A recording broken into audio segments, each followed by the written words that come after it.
Hello everyone and welcome back to another must-see chess game by Rudolf Spielmann, the final, the last romantic of chess.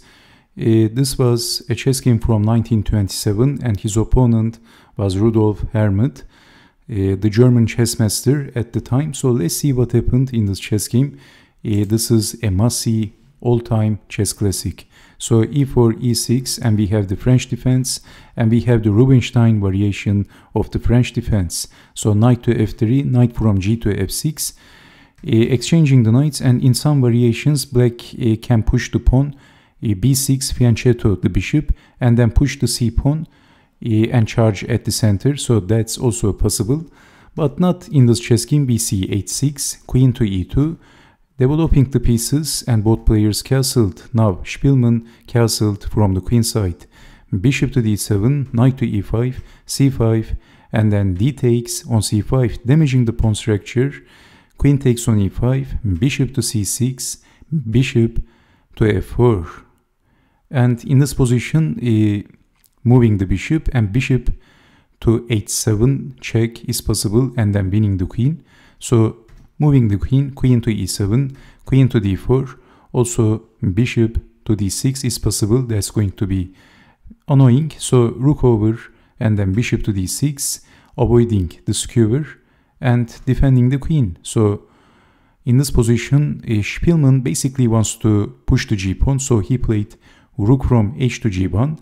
But I think even if bishop takes on g2, that is only going to help white, because after rook to g1, white is going to have the open and a very dangerous g-file. But we have rook from h to g1, so his intention is very simple. b6 and queen to h4, capturing the pawn, but not bishop takes on c5.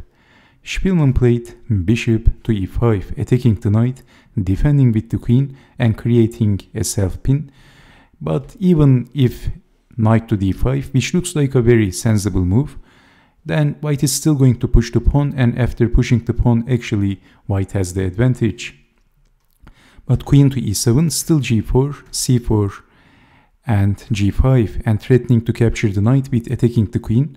So after knight to d7, it looks like this is a difficult position for white, because this is both attacking the dark square and also the light square bishops. So how to defend in this position? So if defending the dark square bishop, then capturing the bishop on d3, and if something like bishop takes on c4, then simply capturing the bishop on e5. It looks like white is going to lose material in this position.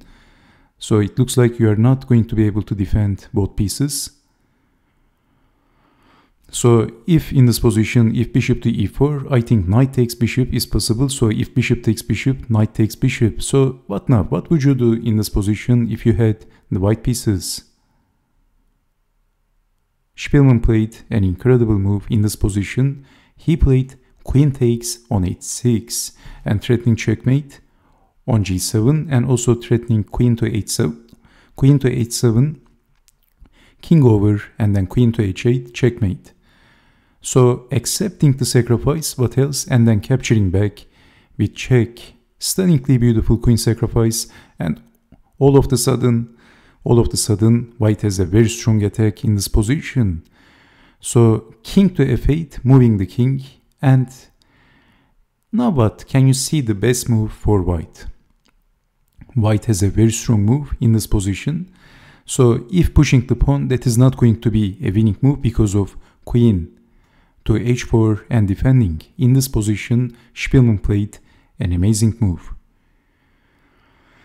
Well, actually, he played the best move in this position, and we are going to see perhaps one of the most beautiful force checkmates, checkmating the king by force, one of the most beautiful examples. So Spielmann played rook to g8, sacrificing the rook, because after this move, black has to capture the rook. This is forced.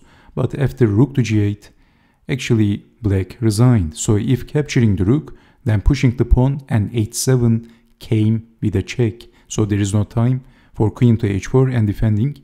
So after moving the king, the only move, promoting the queen. Very beautiful stuff by Rudolf Spielmann.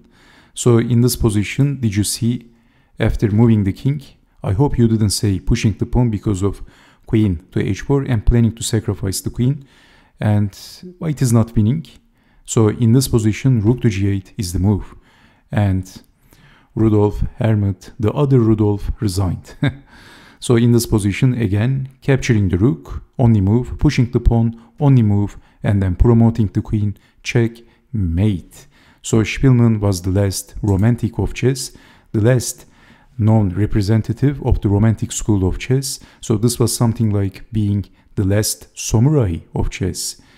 He doesn't look like Tom Cruise, but I think he kind of looks like Katsumoto. So I don't know if you watched The Last Samurai, an amazing movie, by the way. So I hope to see you next time with more amazing chess games from the history of chess. Take care and bye-bye.